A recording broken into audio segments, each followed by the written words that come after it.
జై తెలంగాణ. ఈరోజు doctor RS Praveen Kumar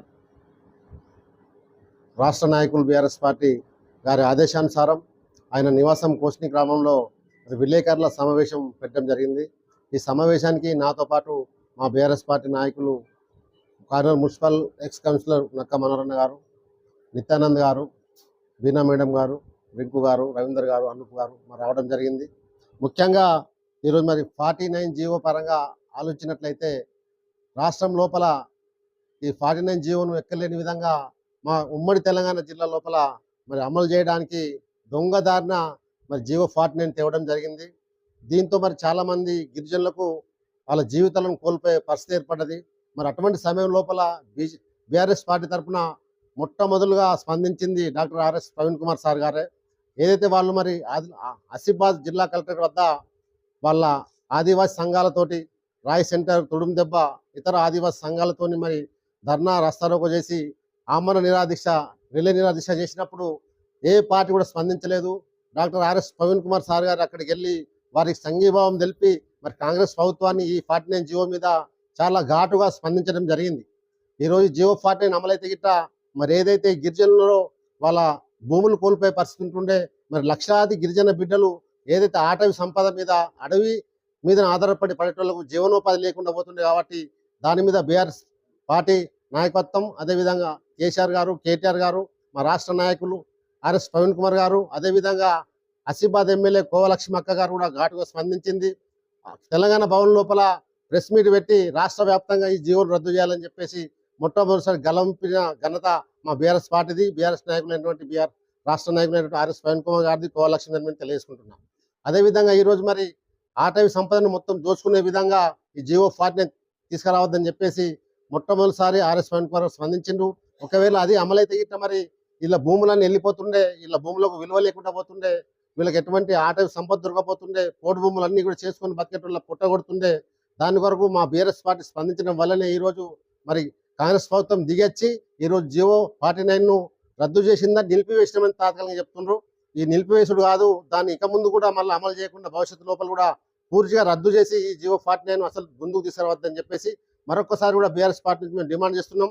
రాబోయే కాలం లోపల ఇప్పుడు స్థానిక ఎన్నికలు దృష్టిలో పెట్టుకొని ఈ జీవో 49 రద్దు చేసిందని మేము అందరం అనుకుంటున్నాం. రాష్ట్ర ప్రజలు కూడా అదే అనుకుంటున్నారు. కానీ స్థానిక ఎన్నికల్లో పబ్బం గడుపుకోవడానికి అమాయకులైన గిరిజనుల ఓట్లు దండుకొని మళ్ళీ సీట్లు ఎక్కడానికని మేము దీన్ని అనుకుంటున్నాం. వాస్తవ పరిస్థితులు కూడా అదే విధంగా కనపడుతున్నాయి. కాబట్టి ఈ జీవోను నిలిపివేత కాకుండా ఈ జీవోను రద్దు చేసినట్టు ప్రకటించాలి రాష్ట్ర వ్యాప్తంగా, ప్రెస్ మీట్ పెట్టని మేము తెలియజేసుకుంటున్నాం. అదేవిధంగా ఈరోజు మరి మా స్థానికంగా కూడా చాలా సమస్యలు ఉన్నాయి. ఇంతకుముందే మా ఎస్పీఎం కంపెనీ నిరుద్యోగులు గత జేఏసీగా ఏర్పడి నిరుద్యోగులకు ఇక్కడ ఉన్నటువంటి స్థానిక నిరుద్యోగులకు ఉద్యోగాలు కావాలని చెప్పేసి ధర్నా చేయడం జరిగింది. ఆ ధర్నలో భాగంగా ఈరోజు మేము బీఆర్ఎస్ పార్టీ నాయకత్వం కూడా వాళ్ళకు సంఘీభావం తెలిపినాం. ఇంతకుముందే మమ్మల్ని కూడా బీఆర్ఎస్ నాయకులను అరెస్ట్ చేసి మరి పోలీస్ స్టేషన్ తీసుకెళ్లి సంతకాలు పెట్టించి వదిలిపెట్టడం జరిగింది.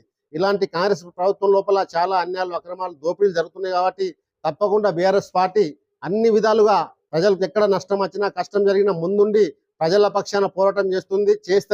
ఈ విషయాన్ని ప్రజలందరూ కూడా గుర్తించాలని ఈ సందర్భంగా తెలియజేసుకుంటున్నాం.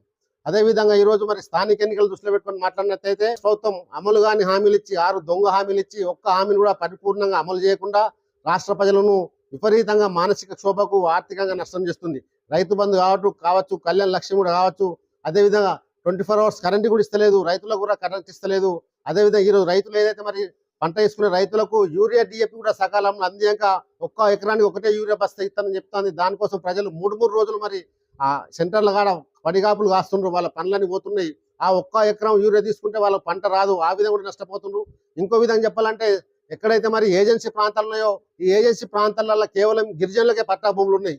మరి నాన్ గిరిజనులకు, ఎస్సీ బీసీలకు పట్టా లేనందువల్ల వారికి ఒక్క యూరియా బస్తా కూడా ఇస్తున్నారు. కాబట్టి ఆ సమస్యను ఏ విధంగా తీస్తున్నారో మాకు అర్థమైతలేదు. దయచేసి వాళ్ళకు కూడా పోడు భూములు చేస్తున్న వాళ్ళకు పట్టా లేకున్నా పర్లేదు, వాళ్ళకు ఏవో పోయి సర్వే చేసి ఎవరెవరైతే మరి పంట వేస్తున్నారో వాళ్ళందరూ కూడా యూరియా, డిఏపి సకాలంలో అందేయాలని తెలియజేసుకుంటున్నాము. దాని పరంగా కూడా డాక్టర్ ఆర్ఎస్ ప్రవీణ్ కుమార్ గారు తాలూకా లోపల అన్ని మండలాలు తిరిగి అన్ని సెంటర్లలో కూడా ప్రశ్నించడం జరిగింది. మరి ఇకనన్నా ఆ కేంద్రంతో మాట్లాడి, స్థానిక ఎమ్మెల్యే కేంద్రంతో మాట్లాడి, ఇక్కడ ఎంపీ కూడా బీజేపీ ఎంపీ ఉన్నారు, వీళ్ళు కేంద్రంతో మాట్లాడి ఇక్కడ మన రాష్ట్రానికి కావాల్సిన కోటను తీసుకురావాలని చెప్పేసి మేము బీఆర్ఎస్ పార్టీ పరంగా కోరుకుంటున్నాం, డిమాండ్ చేస్తున్నాం. లేకపోతే రాబోయే రోజులలో ప్రజలు తప్పకుండా కాంగ్రెస్ పార్టీకి, బీజేపీ పార్టీకి గుణపాఠం చెప్తారు. తప్పకుండా స్థానిక ఎన్నికలలో పూర్తిగా కూడా ఈసారి మరి బీఆర్ఎస్ పార్టీ వైపే ప్రజలందరూ మొగ్గు చూపుతాను. వార్డు మెంబర్ నుంచి మొదలు పెడితే సర్పంచ్, ఎంపీటీసీ, జడ్పీసీ, ఎంపీపీలు, ఉప సర్పంచ్ అన్ని కూడా మరి బీఆర్ఎస్ పార్టీ కైవసం కావడానికి సిద్ధంగా ఉన్నాయి. కాబట్టి ఈ ఎన్నికలను కూడా మళ్ళా మీరు వాయిదా చేయకుండా జీవో 49 ఎట్లయితే మీరు రద్దు చేసినో అదే విధంగా ఈ బీసీలకు 42% రిజర్వేషన్ కూడా మీరు అమలయ్యే విధంగా గవర్నమెంట్ ఆమోదం పొందే విధంగా మీరు ఈ జీవో 40 ఈ బీసీలకు 42 రిజర్వేషన్ బిల్లును కూడా మీరు అమలు చేయించి చూపించాలి. లేకపోతే స్థానిక ఎన్నికలు పోతే గిట్ట బీసీల సత్తా కూడా మీరు చూస్తారు రాబోయే ఎన్నికలలో తెలియజేసుకుంటూ ఈ అవకాశం ఇచ్చిన అందరికీ జై జ్యోతి, జై కంటి, జై తెలంగాణ.